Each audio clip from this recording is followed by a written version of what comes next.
শ্রী, অদৃত, শুভ আর কেশবকে দেখে বলে, আপনারা বারবার আমার সামনে এসে পড়ছেন কেন বলুন তো? ঠিক তখনই অদৃত একটি চেন বের করে বলে, এটা তোমাকে দেওয়ার জন্যই এনেছি, শুধুমাত্র তোমার কথা মাথায় রেখে কাস্টমাইজ করে তৈরি করিয়েছি এটা। এই বলে সে শ্রীয়ের গলায় চেনটা পরিয়ে দেয়। পাশ থেকে শুভ বলে, আমি না বুঝেই তোমার গলা থেকে চেনটা খুলে নিয়েছিলাম, কিন্তু এটা শুধু তোমার জন্যেই তৈরি হয়েছে। কিন্তু শ্রী চেনটা ছুঁড়ে ফেলে দিয়ে শুভকে কথা শোনাতে শুরু করে।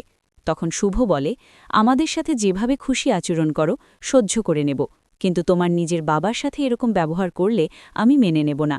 এখন থেকে তোমাকে আমাদের সাথেই থাকতে হবে। বাবা মায়ের ভালোবাসা যেমন মধুর হয়, তাদের শাসনও যে কতটা কঠিন হতে পারে সেটা তুমি টের পাবে।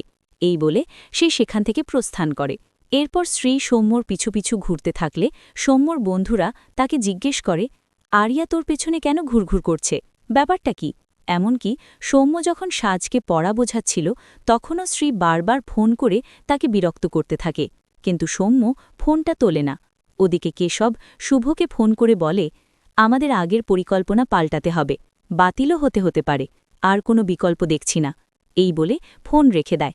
সেই মুহূর্তে অদৃত এসে শুভকে জিজ্ঞেস করে, কি হয়েছে? এদিকে সৌম্য শ্রীয়ের মুখোমুখি হয়ে বলে, আপনার ব্যাপারটা কি একটু বলবেন? আমার পেছনে ঘুরছেন কেন? সবাই আমাকে প্রশ্ন করছে। আমি এখানে পড়াশুনো করতে এসেছি, সেটাই যদি ঠিকমতো না করতে পারি? শ্রী বলে, লোকে কথা বলবেই, এত ভয় পাচ্ছেন কেন? এ কথা শুনে সৌম্য রেগে বলে, নিজের গণ্ডির বাইরে একটু বেরিয়ে অন্যের সুবিধা অসুবিধার কথাও একটু ভাবুন। এই বলে সে শ্রীকে কথা শোনাতে থাকে।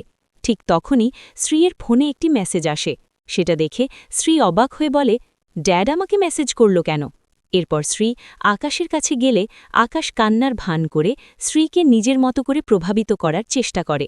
ওদিকে অদৃত শুভকে শ্রীয়ের একটি ছবি উপহার দেয়। সেটা দেখে শুভ আনন্দে আত্মহারা হয়ে যায়।